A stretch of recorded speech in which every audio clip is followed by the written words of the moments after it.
जिसको कहते हैं कि सुप्रसिद्ध चाय है, और उसको पेश करने वाले, उनको बनाने वाले जो लोग थे उनका भी सराहना की, उनका उत्साहवर्धन किया। उनके साथ में धर्मेंद्र प्रधान केंद्रीय मंत्री मौजूद हैं, अश्विनी वैष्णव केंद्रीय मंत्री मौजूद हैं, और उसके साथ ही साथ इस कार्यक्रम में उन्होंने एक सभ्यता, संस्कृति, लोकाचार, गीत, गायन, वादन से जुड़े हुए जो कार्यक्रम थे उसको देखा। और प्रधानमंत्री नरेंद्र मोदी ने ओडिशा की सांस्कृतिक विरासत को बताया कि यह बेहद समृद्ध रहा है, और जिस स्टॉल पर वो गए वहाँ पर तमाम ओडिशा की जो विविधता भरी संस्कृति है उसको दर्शाते हुए जो स्टॉल्स थे, वहाँ पर एक स्टॉल पर प्रधानमंत्री पहुँचे और उन्होंने वहाँ पे चाय की चुस्कियों का भी लुत्फ उठाया और ओडिशा की मशहूर चाय उन्होंने पी। और जो उस स्टॉल पर मौजूद नवयुवक थे, युवा थे, उनकी प्रशंसा की, उनकी सराहना की। अपने संबोधन में प्रधानमंत्री ने कहा कि भारत को सक्षम नेतृत्व दिया है ओडिशा ने, देश के विकास में ओडिशा की बड़ी भूमिका रही है। उन्होंने राष्ट्रपति द्रौपदी मुर्मू का जिक्र किया। उन्होंने कहा ओडिशा की बेटी आज भारत की राष्ट्रपति है और ओडिशा नारी शक्ति और उसके सामर्थ्य की धरती है। उन्होंने सुभद्रा योजना का जिक्र किया अपने संबोधन में। उन्होंने कहा कि इसके जरिए ओडिशा की नारी शक्ति का उन्नयन किया जा रहा है।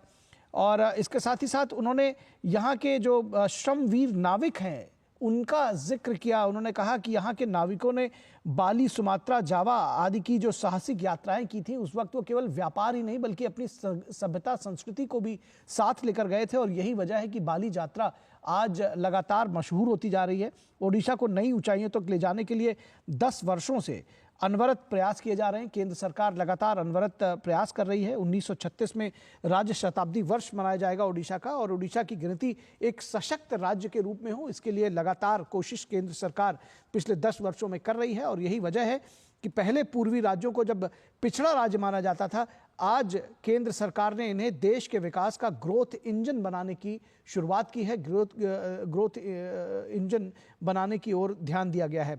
10 वर्ष पहले उन्होंने जिक्र किया कि ओडिशा का जितना बजट मिलता था अब उससे 3 गुना ज़्यादा बजट दिया जा रहा है। पिछले वर्ष ही इस बार से 30% ज़्यादा बजट पिछले वर्ष की तुलना में इस वर्ष ही दिया गया है।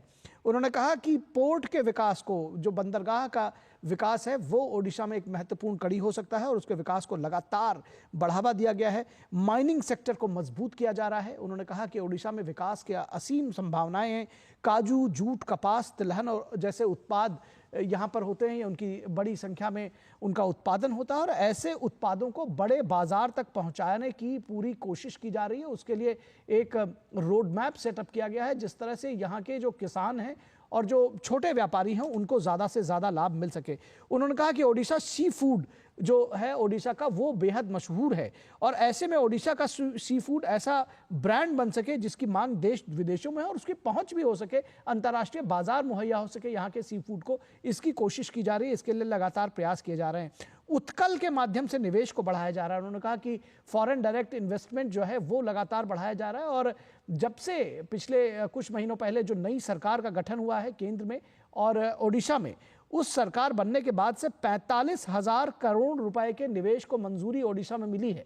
ये जानकारी प्रधानमंत्री ने दी और कहा कि किस तरह से एफडीआई को डायरेक्ट यहाँ पर उसकी कोशिशें की जा रही हैं, ये साफ तौर पर समझा जा सकता है। उन्होंने कहा कि आज ओडिशा के पास विजन भी है और रोड मैप भी है, किस तरह से इसको आगे ले जाना है, इसके लिए एक पूरा रोड मैप बना हुआ है। उन्होंने कहा कि ओडिशा की स्ट्रेटेजिक लोकेशन का फायदा उठाया जा सकता है और उसके लिए सरकार लगातार काम कर रही है। बाली यात्रा की घोषणा की जा सकती है आने वाले समय में और ये बेहद महत्वपूर्ण है। तो इस समाचार बुलेटिन में बस इतना ही। हमारी पूरी टीम को दीजिए इजाजत।